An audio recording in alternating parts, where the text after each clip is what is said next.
Olá, tudo bem? Sou Alfredo Oliva, sou professor universitário e quero voltar a falar de Byung-Chul Han, um filósofo asiático nascido na Coreia do Sul em 1959 que vive na Alemanha desde a juventude e que é um ensaísta sobre o mundo contemporâneo. O livro que eu estou analisando é O Aroma do Tempo, um ensaio sobre a arte de demorar-se. É um livro publicado na Alemanha em 2009. E a tradução que eu uso, uma tradução para o espanhol, é uma tradução de 2015. Esse livro tem uma edição português, uma edição impressa em português de Portugal, mas não tem uma edição aqui no nosso país, no Brasil, tá bom? Por isso eu estou usando uma edição espanhola, porque estava mais acessível, né? Existe em espanhol uma edição eletrônica, e eu tenho preferido os livros eletrônicos. Muito bem, então eu vou destacar alguns aspectos do capítulo 10, cujo título é O Odor da Madeira de Carvalho. Isso é bem interessante, né? Porque dada a longevidade da madeira de carvalho, ela consegue representar,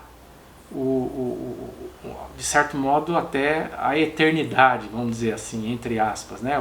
Uma experiência sagrada. Ele diz assim, ó, desde da ótica do prosseguimento, né, a ótica de seguir adiante, a demora seria uma paralisação que deveria eliminar-se o quanto antes possível.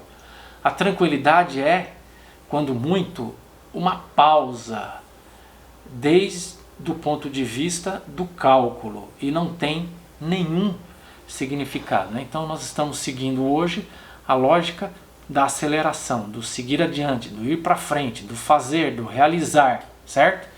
Esse é o argumento que ele vem desenvolvendo ao longo de todo o livro. Então as pausas, né? Lembra que o subtítulo do livro é A Arte de Demorar-se, né? Então ele está dizendo que nós estamos num mundo acelerado, e se estamos num mundo acelerado, resistimos a esse excesso de aceleração fazendo pausas, né? Fazendo as coisas demoradamente, né? Como é que a gente resiste à pressa? Fazendo as coisas com calma e demorando para fazer as coisas. É simples, né? Muito bem.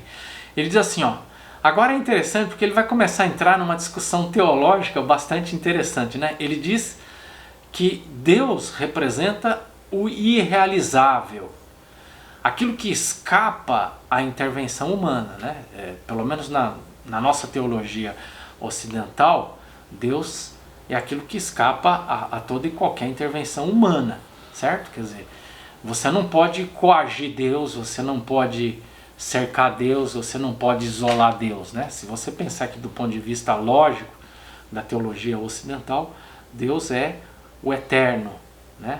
Ele é um ser imensurável, né? Então ele não pode ser limitado, né? Ele não, ou seja, é aquilo que ele está dizendo na frase aqui, ele escapa à intervenção humana. E diz ainda, ele é aquilo que é incondicionado por antonomasia. A perda de facticidade, a produção absoluta do mundo faz com que este se torne sem deuses. É interessante isso, né? Porque se Deus é a eternidade é aquilo que mais demora em termos de temporalidade, né? É uma temporalidade sem fim.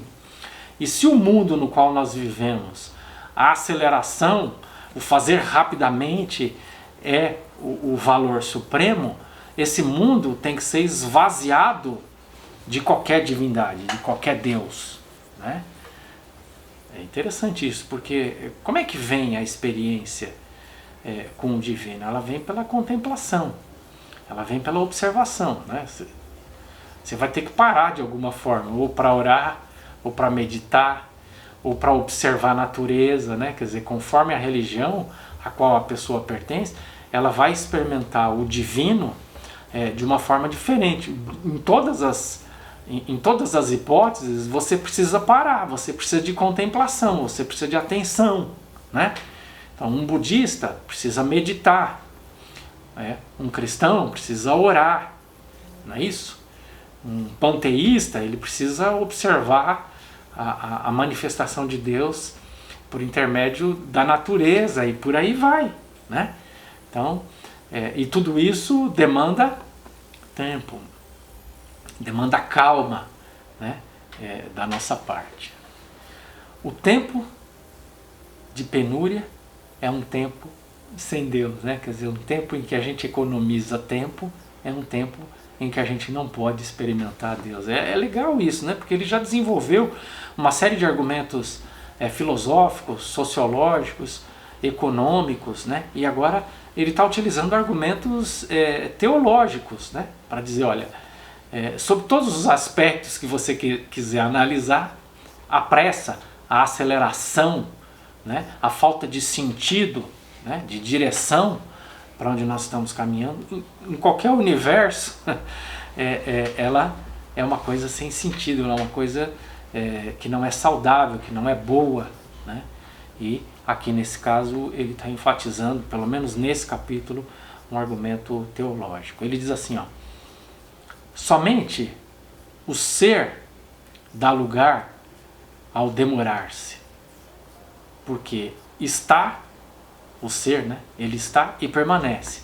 A época das pressas e a época da aceleração é, portanto, uma época do esquecimento do ser, né? Aqui ele está saindo de novo do campo teológico e voltando para o campo da filosofia, né? Então tá bom, vamos esquecer a figura da divindade, vamos voltar a falar de filosofia, né? O tema, vamos dizer assim, fundamental da filosofia é aquilo que é o ser, né? É a realidade. O ser demora. Se você tem pressa, você não pode experimentar o ser, né? Na época da pressa, o ser vai sendo esquecido, o ser das coisas, né? Como é que você capta o ser das coisas? Observando, meditando, pensando e por aí vai.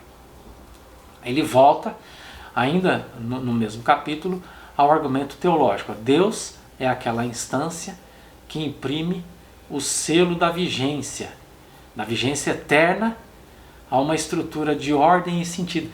Isso é muito legal, né? Quer dizer, o que é uma divindade? O que é o ser de Deus? É aquilo que imprime sentido, né? Existe um estudo clássico sobre a essência das religiões, né, de Mircea Eliade, né, um estudioso romeno, né, O Sagrado e o Profano é o título do livro, onde ele vai falar sobre a experiência do tempo, por exemplo, né? E o tempo é descontínuo para o sujeito religioso, né? Descontínuo por quê? Porque existe um tempo sagrado, existe um tempo profano, né? Então há uma descontinuidade no tempo. E o que Deus faz com o tempo? Ele confere sentido ao tempo, né? Então o tempo se torna um tempo qualquer quando ele não está revestido da experiência com o sagrado, mas quando ele está revestido da experiência sagrada, esse tempo passa a ter sentido, quer dizer, ele passa a ter um significado, uma direção também distinta, né? Ele está ainda falando de Deus, né? Representa a repetição e a identidade. Não há um Deus da mudança e da diferença. Ele estabiliza o tempo. A aceleração remete ao final de tudo à morte de Deus, né? Sendo Deus aquele que estabilizou o tempo, né? Aquele que dá sentido ao tempo, aquele que nos tira da temporalidade profana para nos colocar na temporalidade sagrada.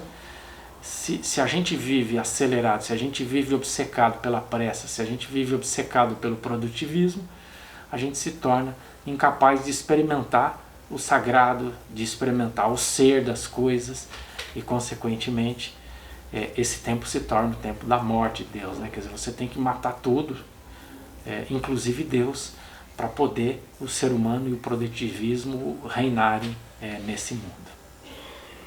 Ele vai agora então falar de Heidegger, né? Segundo Heidegger, somente quando o mundo está em seu próprio tempo, em silêncio, o alento do caminho do campo se fará audível como linguagem de Deus. Agora ele junta, né, o argumento teológico e filosófico, né, ou ele usa um argumento teológico, mas pela intermediação de um filósofo, né, bastante conhecido e famoso na história da filosofia ocidental, né?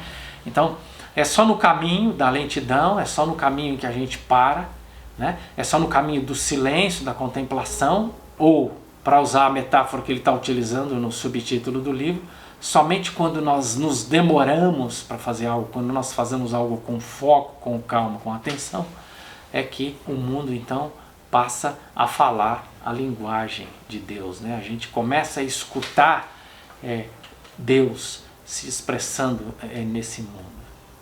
Somente quando as coisas repousam na antiga origem, Deus é Deus. Isso é muito legal. Muito bem. Bom, para terminar, ele vai então voltar para a metáfora do odor. E ele vai associar a experiência com o sagrado com o carvalho, né? Com a madeira do carvalho, né? Então ele diz assim, ó, o aroma da madeira de carvalho ocupa o lugar do aroma de tempo longo e lento. No caminho do campo, que cremos que haja um sentido, sopra o aroma do eterno, né? Então ele junta através da madeira de carvalho, ele junta uma metáfora que ele vinha usando o tempo todo ao longo do livro, que é a questão do tempo, dizendo que o tempo tem um aroma, né? Junta com a temática que ele está explorando nesse capítulo, que ele está falando da divindade, né? Está falando de Deus ou de deuses, né? E ele está associando então a madeira de carvalho como símbolo da divindade, né? Como a madeira de carvalho é uma madeira muito resistente, que pode passar por muitas gerações de seres humanos, ela pode representar também aquilo que dura, né? E aquilo que dura tem a ver com o ser e tem a ver com Deus, né? Então, olha como ele vai jogando as peças na mesa, né? Como se estivesse montando um quebra-cabeça, vai trazendo essas peças, depois ele mesmo vai juntando tudo isso, né? E claro, o mais legal disso tudo é que carvalho tem cheiro, né?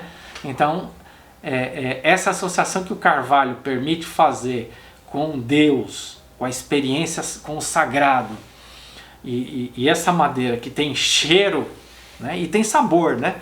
Vamos lembrar, por exemplo, que o carvalho é muito utilizado para fazer os barris onde o vinho vai ser envelhecido. Então, uma das coisas que a gente faz quando está degustando vinho, né, é você colocar o vinho na taça. A primeira coisa que a gente faz é cheirar o vinho, e aí você sente o cheiro do vinho, e se ele teve uma passagem pelo barril de carvalho, você sente também o cheiro da madeira do carvalho, né? E claro, qualquer pessoa que tenha um pouco de experiência na degustação de vinho consegue perceber se esse vinho passou ou não, se passou pouco tempo ou se passou muito tempo pelo barril de carvalho, né?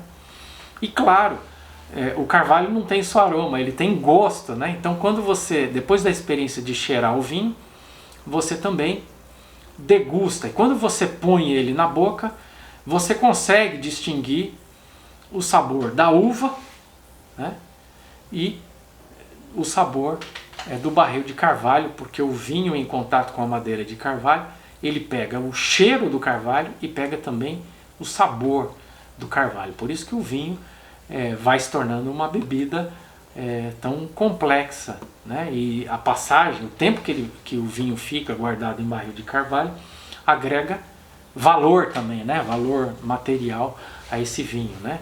Também valor material, né? Agrega qualidade e, consequentemente, esse vinho se torna mais caro, né? E por fim ele diz, Heidegger está no caminho em direção a outro tempo que não seja aquele do trabalho, um tempo da daquilo que dura, um tempo do sossego, um tempo que dá lugar ao demorar-se, né?